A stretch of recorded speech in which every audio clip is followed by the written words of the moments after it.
ایک صاحب تھے، کافی امیر تھے، اپنا بنگلہ بھی تھا، اپنی گاڑی بھی تھی، اللہ پاک نے بہت دیا تھا۔ شام کو گھر آئے، بچوں کے ساتھ وقت گزارا، کھانا کھایا اور اس کے بعد اپنے بستر پر لیٹ گئے۔ رات ہو گئی تھی، بڑا نرم بستر تھا، ٹھنڈا کمرہ تھا، مگر کروٹ بدلتے جا رہے تھے، نیند نہیں آ رہی تھی۔ اب نیند بھی اللہ پاک کی نعمت ہے، جس کو آ جائے لوگ اس کی بھی قدر نہیں کرتے، پوچھو اس سے جس کو نیند نہیں آتی۔ اب کافی دیر تک کروٹ بدلنے لگا کہ پتہ نہیں کیوں آج نیند نہیں آ رہی، چلو آج تھوڑی سی فریش ایئر لیتا ہوں، شاید نیند آ جائے۔ گھر سے باہر نکلے، گاڑی سٹارٹ کی اور آگے چلتے رہے اور گھومنے لگے گلیوں میں۔ اچانک ایک مسجد نظر آئی اور مسجد کا دروازہ کھلا نظر آیا، کہ چلو یار ایسے ہی گھوم رہا ہوں، ذرا مسجد کے اندر چلا جاتا ہوں، وضو کر کے کچھ 2 رکعت نفل پڑھ لیتا ہوں۔ مسجد کے باہر گاڑی پارک کی، وضو کیا، مسجد کے اندر داخل ہوئے تو جیسے ہی مسجد کے اندر گئے پوری مسجد خالی، مگر ہلکی ہلکی کہیں سے رونے کی آواز آ رہی۔ رات کو اس وقت کون ہے مسجد میں اور کیوں رو رہا ہے؟ تو دیکھا کہ ایک کونے میں ایک غریب آدمی اللہ کی بارگاہ میں ہاتھ اٹھائے رو رہا ہے اور روتے روتے اللہ کی بارگاہ میں عرض کر رہا ہے کہ اے اللہ، میری بیٹی بیمار ہے، ڈاکٹر نے آپریشن کا کہا ہے، مجھ غریب کے پاس پیسے نہیں ہیں، کہاں سے لاؤں؟ اے رب کریم، تو ہی اسباب بنانے والا ہے، مجھ غریب کی حالت زار پر رحم فرما۔ اس امیر شخص کو سمجھ آ گیا مجھے نیند کیوں نہیں آ رہی تھی، مجھے کہیں بھیجا گیا ہے، میں ڈھونڈتے ڈھونڈتے اسی کے لیے آیا ہوں۔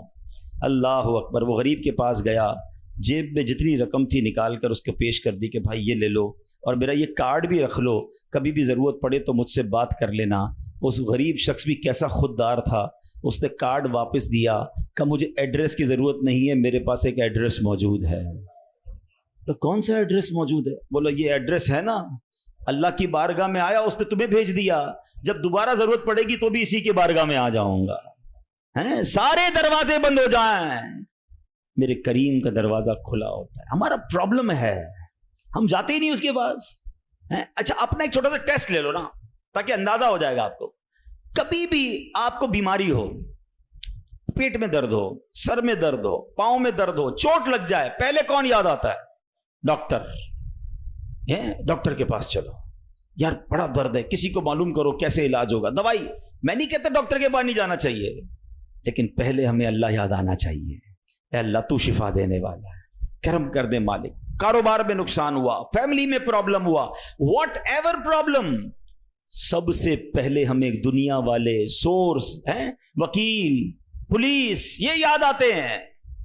ہونا یہ چاہیے کہ ہمیں خالق کے اسباب کی یہ طرف لو لگانی چاہیے، پہلے اللہ کریم کو پکارنا چاہیے۔ اسباب اختیار کرنا منع نہیں، مگر اسباب کے چکر میں، اس دنیا کے چکر میں ہم بھول گئے اسے کہ جو حل کرنے والا ہے، جو مشکلیں دور کرنے والا ہے، جو اولاد دینے والا ہے، جو مصیبت ٹالنے والا ہے، ہم اس کی طرف جاتے ہی نہیں ہیں۔ پورا دن دفتروں کے دھکے کھاتے ہیں، مگر 2 رکعت پڑھ کر اس کی بارگاہ میں سر نہیں جھکاتے۔